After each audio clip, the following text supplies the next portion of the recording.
मध्य प्रदेश में 4 चरणों में लोकसभा की सभी 29 सीटों पर मतदान हो चुका है। 4 जून को नतीजे आने हैं, लेकिन सियासत बदस्तूर अभी भी जारी है।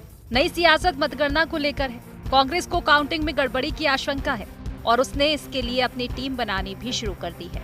27 लोकसभा क्षेत्रों में 100 मास्टर ट्रेनर तैयार किए गए हैं, जो बाकी को ट्रेनिंग देंगे। कांग्रेस अपने कार्यकर्ताओं को जो ट्रेनिंग दे रही है, उसमें कहा गया है कि काउंटिंग एजेंट्स को निर्देश फॉर्म 17C की कॉपी लेकर जाए, काउंटिंग से 1 घंटा पहले पहुंचे, वैध आईडी अनिवार्य रूप से रखें, मुख्य एजेंट को सूचना दिए बिना टेबल न छोड़ें, हर राउंड की गिनती का ध्यान रखें, ईवीएम की सुरक्षा सील की जांच करें, कैरियरिंग केस और कंट्रोल यूनिट कैबिनेट के एड्रेस की जांच करें, सील टूटी होने पर, सीरियल नंबर गलत होने पर काउंटिंग रोकें। कांग्रेस का कहना है कि स्ट्रांग रूम की सुरक्षा में गड़बड़ी बरती गई है। ऐसे में कांग्रेस को प्रशासन की निष्पक्षता पर संदेह है। वो काउंटिंग में कोई रिस्क नहीं लेना चाहती। वहीं बीजेपी कांग्रेस की आशंका और उसके इंतजामों पर तंज कस रही है। बीजेपी का कहना है कि कांग्रेस ने हार के बहाने ढूंढने शुरू कर दिए हैं। कांग्रेस की तैयारी मतगणना के बाद उपद्रव मचाने की है। कई जगह शिकायत आई है, बिजली गोल हुई है, कई जगह पे उनको उसकी रिकॉर्डिंग नहीं दी जा रही है, बहुत सी समस्याएं हैं। प्रदेश अध्यक्ष आदरणीय जीतू पटवारी जी के निर्देश अनुसार कि हम सभी लोकसभा क्षेत्रों के 2-3 प्रत्याशी, उनके जो प्रतिनिधि, उनको यहाँ पे मास्टर ट्रेनर के रूप में ट्रेनिंग देंगे और वो अपने क्षेत्र में जाकर ट्रेनिंग देंगे। किस तरह से नियुक्ति होगी, किस तरह से गणना की शुरुआत होगी, पोस्टल वोट कैसे गिने जाएंगे, ईवीएम मशीन की चेकिंग कैसे होगी, 70C फॉर्म जो होता है उसका मिलान उससे किस तरह से होगा, वोटों की गिनती होने के उपरांत उसकी वीवीपैट की मशीनों के साथ में जो स्लिप निकलती है उसकी कैसे चेकिंग की जाएगी। निश्चित रूप से आगामी 4 जून को यहाँ पर मध्य कांग्रेस कमेटी में एक कंट्रोल रूम भी स्थापित रहेगा, जिसमें हमारे प्रदेश अध्यक्ष आदरणीय जितेंद्र पटवारी जी, आदरणीय कमलनाथ जी, दिग्विजय सिंह जी और अरुण यादव जी, सारे जितने वरिष्ठ नेता हैं, विवेक तनखा जी यहाँ उपस्थित रहेंगे। चुनाव हारने वाला होता है, उसकी तैयारी वैसी रहती है कि कैसे उपद्रव करना है। भारतीय जनता पार्टी मध्य प्रदेश की सभी लोकसभा सीट पर जीत रही है और हमारी तैयारी और उसको चाक चौबंद हमने कर लिया है। हमारी कार्यकर्ताओं की ट्रेनिंग हो गई, काउंटिंग एजेंट वहाँ जाएंगे, किस तरह से जाएंगे, और जो हारने वाला वो जो उपद्रव करने का प्रयास करता है उसको कैसे रोकना है। इसलिए कांग्रेस उपद्रव करने की ट्रेनिंग देगी, अच्छे से मतगणना हो इसकी ट्रेनिंग नहीं देगी। मध्य प्रदेश ही नहीं, देश भर में कांग्रेस और दूसरे विपक्षी दल चुनाव की निष्पक्षता पर सवाल उठाते रहे हैं। खासकर ईवीएम पर शक उठाया जाता है। चुनाव आयोग की सफाई और सुप्रीम कोर्ट की सुनवाई के बाद भी विपक्ष ईवीएम को विश्वसनीय नहीं मान रहा है। इस लोकसभा चुनाव में भी ईवीएम के साथ प्रशासनिक मशीनरी भी संदेह के दायरे में है। अब देखना ये होगा कि इस पर सियासत और कितना आगे बढ़ती है। Bureau report, IND 24।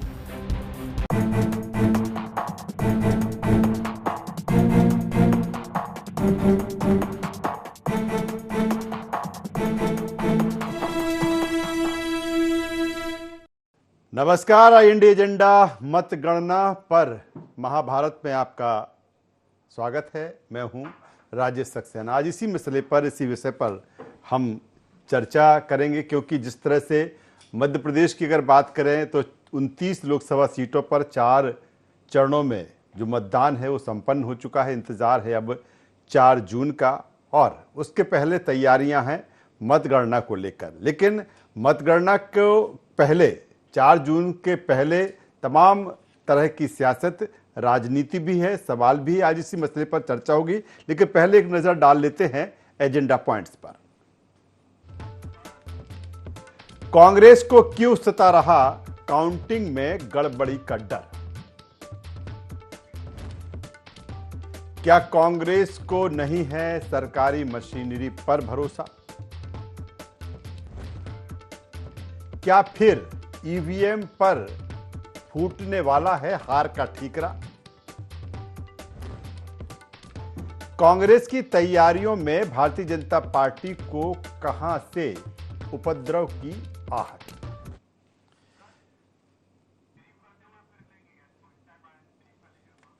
तो ये तमाम एजेंडा पॉइंट्स है जिसके इर्द गिर्द आज की हमारी ये चर्चा होगी। मध्य प्रदेश की 29 लोकसभा की सीटें और सभी सीटों पर मतदान संपन्न हो चुका है और इंतजार 4 जून का है।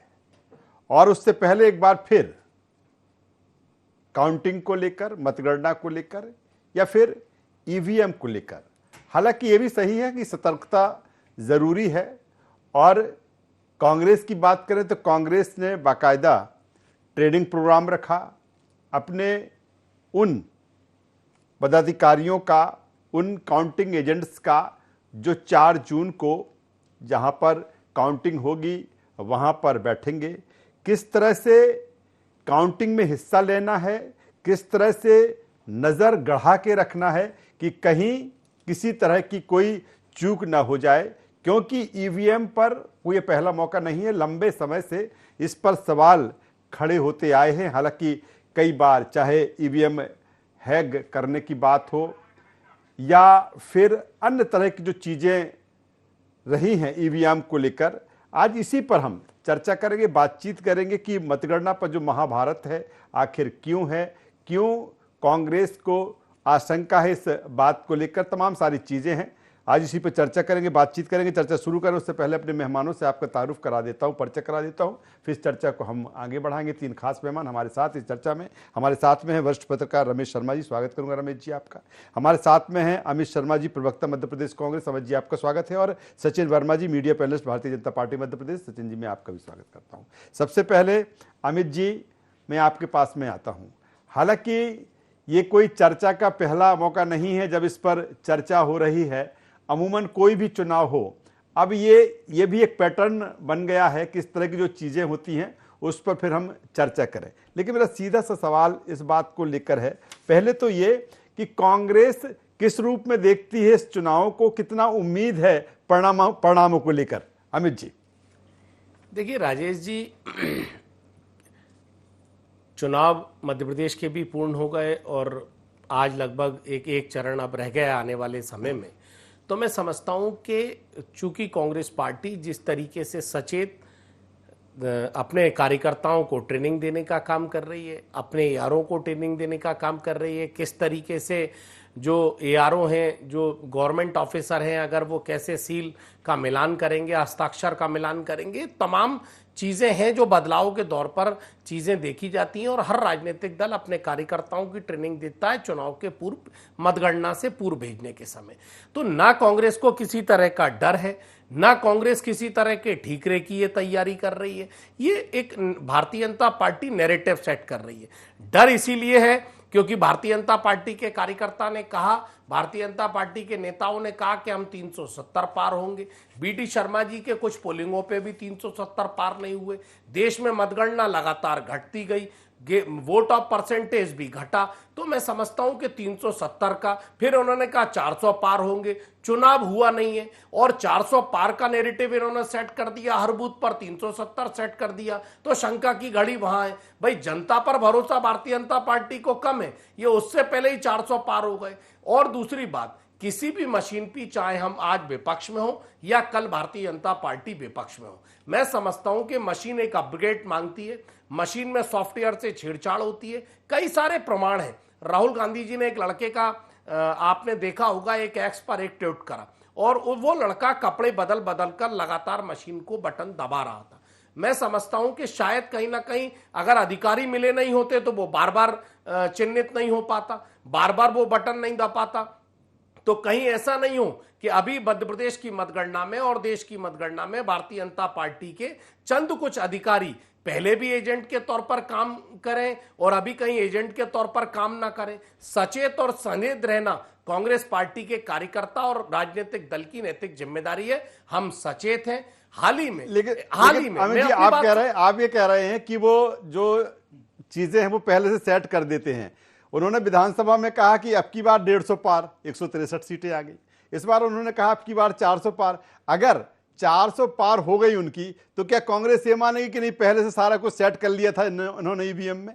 देखिए, मैं क्या मानूंगा इससे प्रश्न नहीं है, ये तो जनता मानेगी। 417 पे लड़ने वाली पार्टी अगर अकेले जम पर 400 पार होने वाली है और जिस तरीके से आज आप चुनाव में लोगों के इनके प्रश्न पूछे जा रहे हैं, प्रधानमंत्री के पास जवाब नहीं है। मंगलसूत्र है, मटन है, मछली है, चिकन है, इन सारे शब्दों का उपयोग करा और उसके बाद प्रधानमंत्री रोजगार की बात नहीं कर रहे, महिलाओं के सम्मान की बात नहीं कर रहे, देश की आर्थिक अर्थव्यवस्था के बारे में बात नहीं कर रहे। प्रधानमंत्री भाषण की शुरुआत शहजादे से कर रहे हैं। तो ये बातें, अगर ये शहजादा, मटन, मछली मुद्दा है तो उसके बाद ये 400 पार होने वाले हैं हिंदू मुस्लिम पर। तो ये देश की ना जनता को दिखाई दे रहा है और ना ये चुनाव में हर चरण के वोट ऑफ परसेंटेज के अनुमान से दिखाई दे रहा है। कांग्रेस की मध्य प्रदेश की जीतू पटवारी जी के नेतृत्व में सचेत है, निसंदेह हमारा दायित्व है हम विपक्ष की भूमिका का अच्छा निर्वहन करें और अधिकारियों को भी पहले से सचेत करें। जो गड़बड़ी करेगा उसको शिकायत की जाएगी, उसको छोड़ा नहीं जाएगा। लोकतंत्र की स्वतंत्र व्यवस्था का आप भी परिचय दें और हम भी उसका पालन। चलिए सचिन जी के पास में आ जाता हूं। सचिन जी, वो अगर अपने जो एजेंट्स हैं, काउंटिंग एजेंट्स हैं, उनको ट्रेनिंग दे रहे हैं, उनको बता रहे हैं कि कैसे आपको नज़र रखना है, कैसे बारीकी आपको रखना है कि कहीं कोई गड़बड़ी ना हो, तो फिर आपको क्यों ये लग रहा है कि ये तो हार का बहाना भी से ढूंढने लगे? देखिए रयेश जी, ये इसलिए लगता है क्योंकि जो इतिहास और कांग्रेस का इतिहास खासकर जो इस तरह का है कि ये कभी जब इलेक्शन में जब काउंटिंग शुरू होती है तो कभी ईवीएम की बात करते हैं, कभी चुनाव आयोग के ऊपर आरोप लगाते हैं, अभी जो है 11 दिन बाद इस तरह की नई नई बातें शुरू की कि 1 करोड़ वोटर बढ़ गए। तो ये जो कांग्रेस हमेशा जो नैरेटिव सेट करती है वो हमेशा हार का एक जो इबारत लिखने का प्रयास किया जाता है। अब अमित जी अभी जैसे भ्रांति फैला रहे हैं कि भाजपा ने अकेले का टारगेट 400 का लिया हुआ है, 400 पार का, तो वो भी एक भ्रांति है।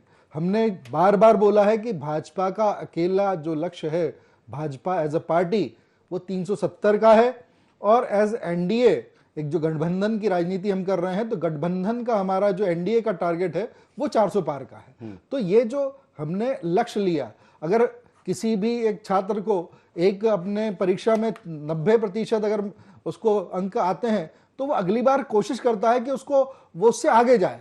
वही प्रयास भाजपा का है। हमने पहले जो था वो जो टारगेट लिया था कि हम 270 पार का लिया था तो हम उससे आगे गए, फिर हमने 300 का टारगेट पिछले चुनाव में लिया, हम उससे आगे गए और अब हमने 400 पार का एक जो लक्ष्य लिया हुआ है वो लक्ष्य हमने अपने खुद के लिए निर्धारित किया है। तो हमने एक लक्ष्य लिया हुआ है और कांग्रेस जिस तरह से ट्रेनिंग दे रही है वो उनका आंतरिक मामला है, मगर जिस तरह से कांग्रेस के कार्यकर्ताओं का लाखों की संख्या में पलायन हुआ है उससे लगता सिर्फ यही है कि ये पेड वर्कर्स हैं और चूंकि वो पेड वर्कर्स पहली बार इलेक्शन की ड्यूटी करेंगे इसलिए उनको ट्रेनिंग देने का प्रयास किया जा रहा है। चलिए रमेश जी के पास में आ जाता हूं। रमेश जी, मुझे लगता है कि जो सारी चीजें हैं और जिस पर आज हम चर्चा कर रहे हैं एक दस्तूर सा ये बन गया है, क्योंकि जिस तरह से जो चीजें हुई हैं, ईवीएम को लेकर तमाम तरह के सवाल लंबे समय से रहे, हालांकि सुप्रीम कोर्ट ने भी तमाम सारे डिसीजंस इसको लेकर दिए हैं। किस रूप में देखते हैं सर इस महाभारत को? देखिए ये महाभारत तो राजेश जी मान करके चलिए कि परिणाम आने तक इसी तरह चलेगा और परिणाम के बाद भी इसी तरीके से चलेगा। परिणाम आने तक आशंका और दोनों ही पार्टियां एक दूसरे पर आरोप और स्वयं को जीतने का दावा करती रहेंगी परिणाम के आखिरी वोट की गिनती तक। ऐसा अपन ने पिछले कई चुनावों में भी देखा, इस बार भी होगा और चुनाव परिणाम के बाद कहीं ना कहीं हार का जो ठीकरा है वो किसी न किसी पर, तो जो भी पार्टी हारेगी वो दूसरे पर छोड़ेगी। मोटे तौर पर यह माना जाता है कि यदि आपको असफलता है तो आत्मनिरीक्षण करना चाहिए, आत्मचिंतन करना चाहिए, लेकिन राजनीतिक दल दूसरे पर आक्षेप लगाते हैं। इसमें कोई शक नहीं, किसको कितनी सीटें मिलेंगी ये तो 4 जून को पता चलेगा, लेकिन कहीं ना कहीं चुनाव प्रचार के दौरान एक परिणाम की दिशा का अंदाज जरूर लग रहा है कि परिणाम किस दिशा में होगा। जैसे मध्य प्रदेश में ही अगर हम देखें 29 में से 24-25 सीटों पर बहुत ज्यादा परिवर्तन की गुंजाइश कम दिख रही है। जो संघर्ष है वो 4-5 सीटों पर संघर्ष है। उन 4-5 सीटों में कितनी सीट इधर आती हैं और कितनी सीट उधर आती हैं। जो मैंने कई बार कहा है कि मध्य प्रदेश में 29 में से कांग्रेस के पास केवल 1 सीट है, छत्तीसगढ़ में शायद 2 हैं, तो कुल मिलाकर के अगर इसमें वो 1-2 सीट भी अपनी बढ़ा लेते हैं, 3 सीट भी बढ़ा लेते हैं तो निश्चित रूप से बाकी देश की हालत देश जाने। लेकिन अगर सीट 1-2 बढ़ जाती है और अगर बढ़ भी जाती है तो इसकी कोई मतलब ये आशंका भी नहीं है, संभावना भी है कि बढ़ भी सकती है। तो अगर बढ़ जाती है तो ये कांग्रेस की उपलब्धि ही मानी जाएगी। और जहाँ तक बेचारी ईवीएम का है तो वो ईवीएम पर पहले भाजपा जब विपक्ष में थी तो 2009 में अगर आपको राजेश जी याद हो, अडवाणी जी ने ईवीएम पर ही दोष लगाया था। उसके बाद अब कांग्रेस दोष लगा रही।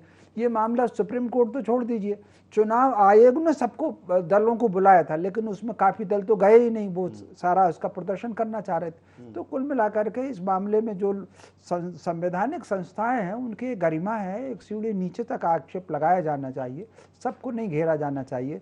लेकिन फिर भी अब 4 तारीख के बाद देखेंगे क्या प्रतिक्रियाएं आती हैं। जी, और मुझे लगता है कि रमेश जी, क्योंकि जब तारीखें अनाउंस हो रही थी तो उस समय जो मुख्य चुनाव आयुक्त हैं राजीव कुमार, उनको यहाँ तक ये कहना पड़ा, ईवीएम की तरफ से उन्होंने कहा कि ईवीएम ये जो शायरी है वो कह रही है कि अधूरी हसरतों का इल्ज़ाम हर बार हम पर लगाना ठीक नहीं, वफा खुद से नहीं होती, खता ईवीएम की कहते हो।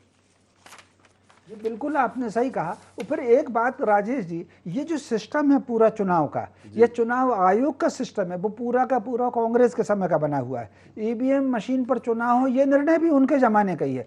न तो भाजपा ने सिस्टम बनाया है चुनाव आयोग का, न मशीन की भाजपा का निर्णय है, ये सारे निर्णय उनके जमाने के हैं। अब अगर उनके सिस्टम में उनको कैसा लग रहा है ये तो अब वो लोग जाने। जी, चलिए मैं एक बार फिर अमित जी के पास में आ जाता हूँ। अमित जी, ठीक है, ईवीएम को लेकर जो सुबह जो शंका, तमाम सारी चीजें, या फिर जिस तरह से आपकी काउंटिंग की तैयारी, लेकिन एक सवाल आपने जिस तरह से कहा था टारगेट को लेकर, आपने कहा कि उन्होंने कहा कि अब की 150, पहले 150 पार, फिर अब की बार 400 पार, लेकिन ये अंतर नहीं लगता अगर हम कांग्रेस और भारतीय जनता पार्टी की बात करें कि वो एक बड़ा लक्ष्य सेट करते हो, कहीं ना कहीं उस लक्ष्य की प्राप्ति के लिए तमाम सारी चीजें करते हैं संगठनात्मक स्तर पर। अगर इस चुनाव को देखा जाए तो आप ये तो कहते रहे कि 400 पार उनकी नहीं होने वाली है, 400 सीटें नहीं आने वाली हैं, लेकिन कहीं ना कहीं कांग्रेस ने ये नहीं बताया, या फिर आपका जो गठबंधन रहा उसने ये नहीं बताया कि नहीं हम कितनी सीटें लेकर आ रहे हैं। ये अंतर रहा है अमित जी।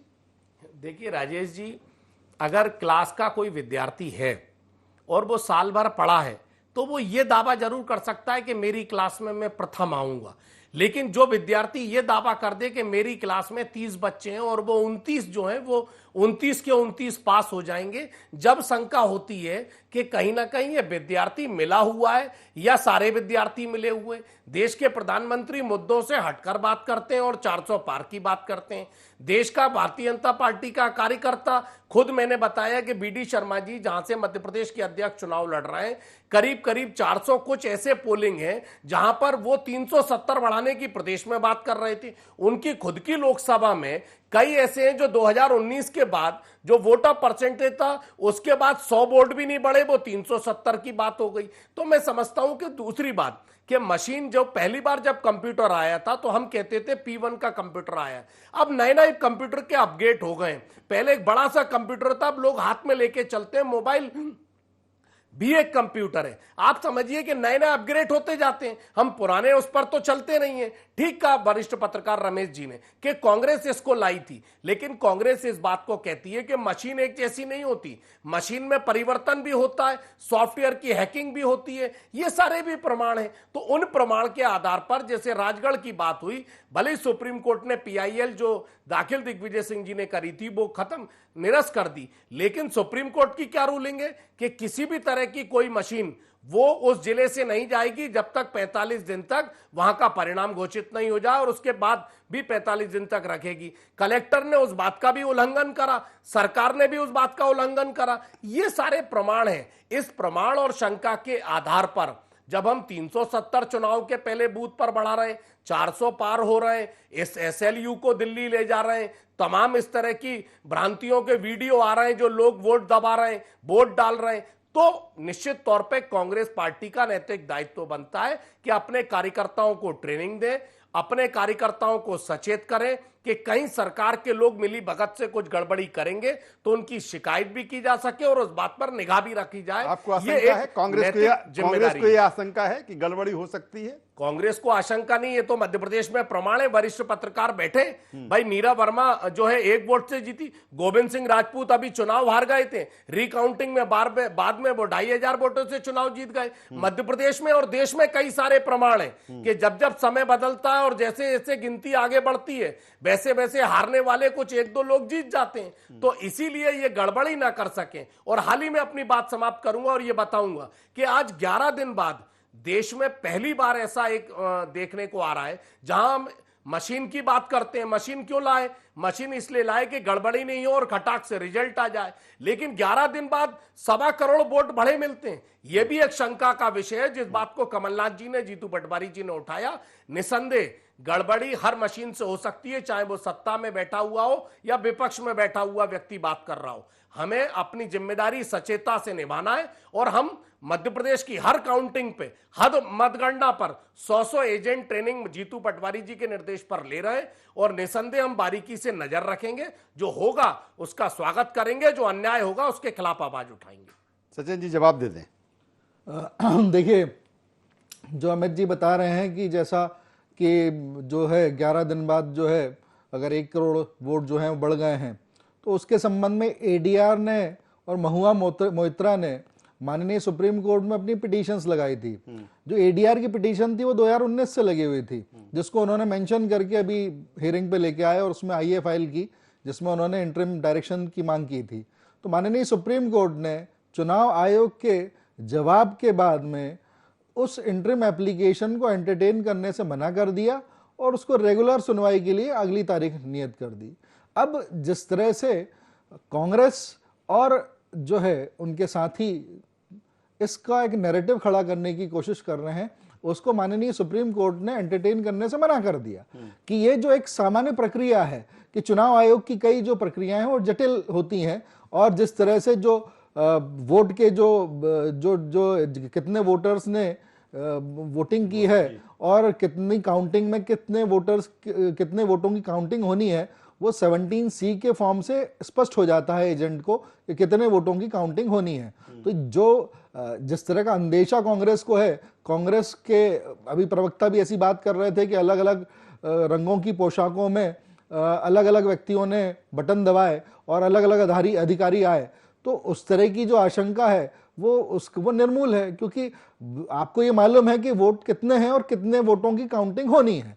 तो 17C के फॉर्म से ये स्पष्ट हो जाता है, तो उसमें वोट बढ़ने का कहीं भी किसी भी तरह का कोई प्रश्न उत्पन्न नहीं होता है। तो ये सब जो भ्रांति कांग्रेस बार बार फैलाने की कोशिश कर रही है, उससे हमें ये लगता है कि वो अपनी हार का नैरेटिव जो है वो सेट करना चाह रही है। रमेश जी के पास में देखिए, वो जो वीडियो जारी हुआ जिसको आप गलत बता रहे हैं, उस पर FIR दर्ज हुई है, वो लड़का जेल गया है और वो सारे अधिकारी सस्पेंड हुए हैं। भाई, कांग्रेस के कार्यकर्ता ने इस वीडियो को लेकर आपत्ति दर्ज कराई है जिला न्यायाधीश पर और उस पर कार्रवाई हुई। इस तरह देश में कितने प्रमाण हैं, किस तरीके से क्या चल रहा है, शंका प्रामाणिकता के आधार पर शंका होती है। मैंने कहा ना कि शंका इसलिए पैदा हुई कि देश का निर्वाचन चीफ जो एक शायरी से पहली बार हिंदुस्तान में किसी चुनाव की शुरुआत करता है, और यहां भी इस देश में उदाहरण है कि पूर्व के चुनाव आयोग जो हैं वो चुनाव कराने वाले व्यक्ति इस्तीफा देते हैं और कहते हैं मैं चुनाव नहीं करा पाऊंगा। देश में इस तरह के हालात हैं। शंका हर चीज पर और मशीन पर निसंदेह होनी चाहिए, चाहे आज हो या कल हो। अपनी सचेता और अपनी जिम्मेदारी का सही तरीके से निर्माण होना चाहिए, जो कांग्रेस कर रही है। रमेश जी के पास में आता हूं। रमेश जी, जो बात अमित जी कर रहे थे कि तमाम सारी तकनीकी रूप से देखा जाए कि तमाम सारी चीज़ें, अगर हम ईवीएम मशीन की बात करें, फिर हम वीवीपैट की बात करें कि आपने किसको वोट दिया, फिर वो पर्ची निकल आई, आपने ये स्पष्ट होगा कि आपने आखिर वोट किसको दिया। लेकिन जिस तरह से अगर वोटिंग के बाद 11 दिन आंकड़े, फाइनल आंकड़े आने में लगते हैं, कहीं ना कहीं नहीं लगता कि इस पर भी जब तमाम सारी तकनीकी है तो फिर इसमें लेट लतीफ़ी क्यों, इतना समय फिर क्यों इसमें? देखिए, इसमें कोई शक नहीं कि 11 दिन बाद आंकड़े, फाइनल आंकड़े आना, ये वाकई एक आश्चर्य तो प्रकट करता है और एक शंका होने का कारण होता है। लेकिन एक उसमें राजेश जी एक सिस्टम होता है, हर मशीन पर, हर पोलिंग बूथ पर जो मशीन होती है उसमें दोनों दलों के प्रतिनिधि रहते हैं, उसमें वोट की गिनती होती है, उसका फिगर लिखा जाता है और उसमें दोनों के सिग्नेचर होते हैं। और जब वो मशीन खोली जाती है और काउंटिंग की जाती है, तब उन दोनों के सामने खोली जाती है, सिग्नेचर मिलाए जाते हैं और संख्या मिलाई जाती है। और जब वो मशीन को सील किया जाता है तो दोनों दलों के प्रतिनिधियों को वो संख्या बताई जाती है। तो मोटे तौर पर अगर 1 करोड़ वोट बढ़े हुए हैं तो स्वाभाविक रूप से वो जो संख्या सबको दी गई होगी चुनाव के समय पर, मतदान के जो दोनों दलों के प्रति, उसका अंतर आएगा, वो तो अपने आप दिख जाएगा। उसमें केवल इतना ही है, वोट उन्होंने कुछ घपला किया होगा इसकी संभावना बिल्कुल नहीं है। अगर घपला होता भी है तो वो जो घटना अब जो अमित जी ने बताई है कि एक जना बार बार वोट डाल रहा था और वो इस तरह की तो कहीं हो सकती है, लेकिन वोट डाल करके मशीन में गड़बड़ी होने की संभावना 0% है। उसको तो फिर भगवान जी ही कर सकते हैं, वो इंसान की ताकत में नहीं है। मशीन के अंदर वोट की गड़बड़ होना, ये जो है कि वोट डाल करके मशीन को पैक कर देना, उसमें वोट डाल देना, ये संभावना है, वो कोई भी कर सकता है, वो पकड़ा गया। लेकिन इसमें भी राजेश जी, बस एक सेकंड और कहूंगा, ये भी बिल्कुल लाखों में कोई एक आधी हो सकती है। उसका कारण ये है कि हर पोलिंग बूथ पर सब राजनीतिक दलों के प्रतिनिधि होते हैं। जहां भाजपा कांग्रेस है तो भाजपा कांग्रेस, जहां भाजपा तृणमूल कांग्रेस है तो तृणमूल कांग्रेस। कई ऐसे सीटें हैं जहां भाजपा कांग्रेस दोनों नहीं है, केरल में, तो जो भी निकटतम प्रतिद्वंदी हैं उनके लोग होते हैं। तो ये बहुत रेयर घटना इस तरह की होती है। जी अमित जी एक सवाल है, ठीक है, आप जो जवाब देना है वो आपका जवाब है, लेकिन एक सवाल इस बात को लिए बार बार उठता है कि जहां अगर आपके पक्ष में आ जाए, परिणाम आपके पक्ष में आ जाए, वहां फिर ईवीएम की चर्चा नहीं होती, लेकिन अगर आपके पक्ष में परिणाम नहीं आए तो फिर ईवीएम की, मुझे लगता है अगर जब रिजल्ट आएंगे अगर आपके पक्ष में आते हैं कोई बात नहीं, अगर पक्ष के विपरीत रहे तो दिन भर चर्चा फिर उसी की बात क्यों, ऐसा क्यों अमित जी?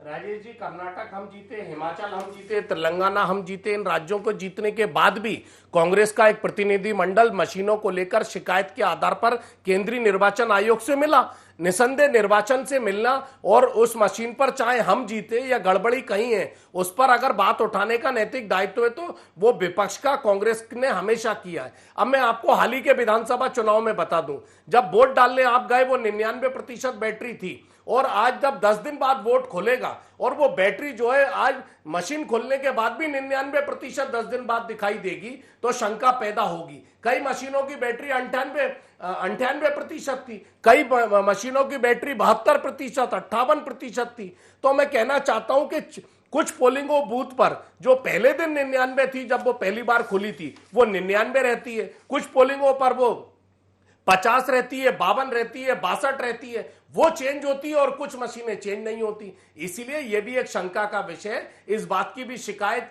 अभी मध्य प्रदेश के चुनाव के बाद चुनाव आयोग से कांग्रेस ने की थी और कई राजनीतिक दलों ने। चलिए, तो शंका, तमाम सारी शंकाएं हैं और यही कारण है कि कांग्रेस पूरी तरीके से अलर्ट मोड में है। अपने सारे काउंटिंग जो एजेंट्स हैं उनको ट्रेनिंग दी गई है, और मुझे लगता है कि जिस प्रक्रिया जो अपनाई जाने लगी है, मुझे लगता है कि तमाम सारे सवाल रहे हैं, लेकिन तमाम सवालों के बीच में जिस तरह से हमने देखा कि चुनाव आयोग की हम बात करें, उसने जिस तरह से राजनीतिक दलों को जवाब दिए हैं। एक बार सर्वदलीय बैठक भी बुलाई गई थी कि जब ये बात आई थी कि ईवीएम मशीन हैक हो सकती थी, हालांकि 2-4 राजनीतिक दलों के और कोई वहां पर नहीं गया था। लेकिन अभी 4 जून को जब मतगणना होगी, देखना होगा किस तरह के परिणाम, और परिणाम के बाद किस तरह से सियासत और राजनीति आरोप प्रत्यारोप देखने को मिलते। तीनों मेहमानों को धन्यवाद करता हूं, शुक्रिया करता हूं।